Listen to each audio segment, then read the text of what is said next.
аж как долыга дорожечка сибирская, широкой переезд через... Меня зовут Оля Латышева, но больше, наверное, я известна как хозяйка травы в творческом мире.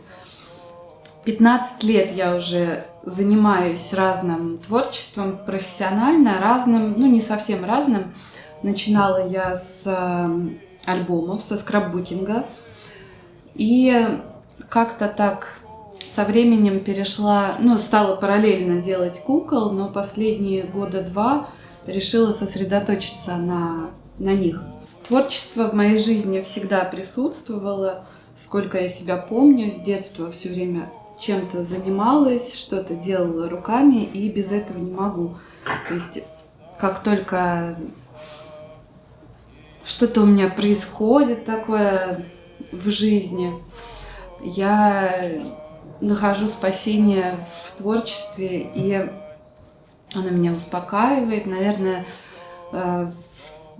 большинство людей занимаются творчеством, чтобы наполнять себя какими-то эмоциями, проживать чувства и позитивные, и негативные. И вот на сегодняшний день куколы — мое такое спасение. Очень терапевтичное увлечение у меня. У меня очень разные куклы, на мой взгляд. То есть они все, естественно, в едином стиле выполнены, в моем. И абсолютно про каждую куклу мне говорят, что она похожа на меня. То есть если я фотографируюсь с куклой, то мне говорят: «О, как она на тебя похожа». При том, что они, ну, мне кажется, что вообще разные все. И даже вот про эту куклу мне говорили, что она на меня тоже похожа. Хотя она такая вся черная. И расскажу про нее, что однажды я проснулась, и у меня просто первая мысль в голове о том, что я хочу сшить смерть. Такую прям смерть в плаще с капюшоном. У косы ей не хватает. Родилась вот эта кукла, но она получилась какая-то добрая смерть. Даже, я бы сказала, ведьмочка. Очень мне нравится делать спящих куколок. И вот эта тоже пожелала быть спящей. Хотя она подготовилась для какой-то вечеринки, для праздника. Красоту навела и уснула. У меня был период, не так давно, когда я шила кукол с сердечками. И тоже хочу рассказать, что одежду и сами куклы я все шью из винтажных тканей. А если они вдруг новые, то я над тканями тоже издеваюсь, крашу всяческим образом, вымачиваю в разных составах химических, чтобы высветлить, чтобы ушел цвет, чтобы было такое ощущение, что пользовались этой тряпочкой. Вот это мои занавески. Я их тоже сама красила. И вот эта вот тряпочка из советского времени. Многие уже знают о моем увлечении и присылают мне, хранят, присылают, отдают, дарят всякие ткани, которые мне могут быть интересны.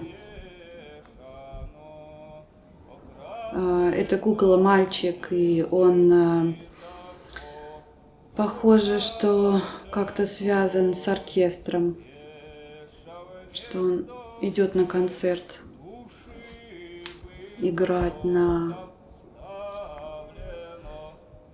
ксилофоне. Большего ему не доверят. Для меня творчество — это место, деятельность, в которой я расслабляюсь и не напрягаюсь. У нас в жизни очень много и так проблем, где мы что-то постоянно решаем. И творчество хочется, чтобы оставалось свободным от этого всего. Я люблю экспериментировать, постоянно пробую какие-то новые техники. И мне кажется, даже если не получается что-то, то это не повод не пробовать что-то сделать, создать новенькое, не повод бояться. И самое худшее, что может случиться, ну, выбросите вы там куклу неудавшуюся, на ваш взгляд, или вынесите ее на улицу, кому-нибудь подарите. Не стоит бояться что-то пробовать, что-то делать. И только так мы растем и чего-то добиваемся, какого-то такого результата, что нам нравится то, что мы делаем. Мы живем сейчас в такое быстрое время, в век развития цифровых технологий. Мне кажется, сейчас как никогда просто необходимо себя заземлять или наоборот возвышать, делать что-то руками, заниматься творчеством в любом его проявлении, приобщать к этому детей и посвящать этому время, потому что это гармонизирует, успокаивает. Я стараюсь детей ограничивать от всяких там планшетов, телефонов и приобщать тоже к своим, к тому, что умею, давать им то, что умею я сама делать. И, в принципе, у меня получается. Вот, мне так кажется. Это моя дочка шила кукол, не дошила еще. Глядя на меня, конечно же, то есть, и все ее подружки тоже смотрят, что я шью кукол, и тоже все напрашиваются ко мне в мастерскую пошить каких-нибудь девочек в нарядах. То, что мы из себя представляем сейчас, это то, что было заложено в детстве. И сейчас надо думать о том, что вырастет из наших детей, и тоже закладывать им какие-то свои ценности и идеи, мысли. В общем, лепить ребенка, по крайней мере, не на 100%, но влиять на него, оказывать на него влияние. В моей жизни, наверное, самое большее влияние на меня оказали бабушка с дедушкой, потому что я росла с ними с самого рождения и до школы.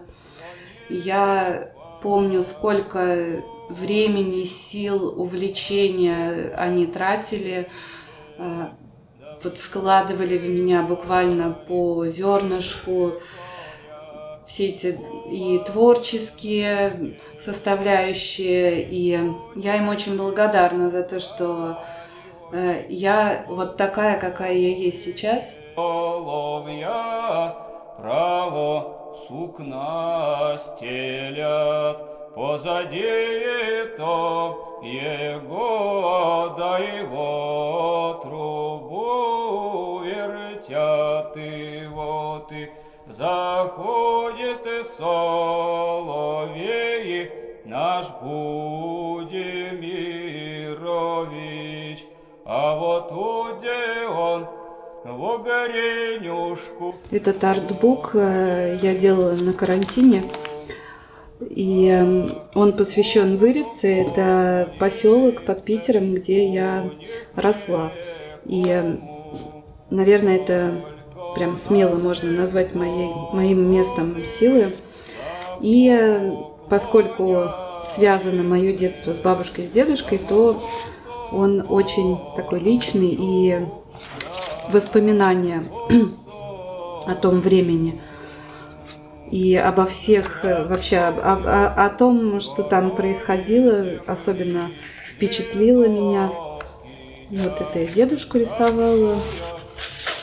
Всякие домики, потому что это моя такая страстишка, старинные дома деревянные. Это очень смешная история про туалет, такой домик, и о том, как я любила там сидеть, когда уезжали вообще все осенью, все дачники уезжали, и я сидела там, читала постоянно. У нас были всегда заросли горошка, и тоже страничка, посвященная горошку.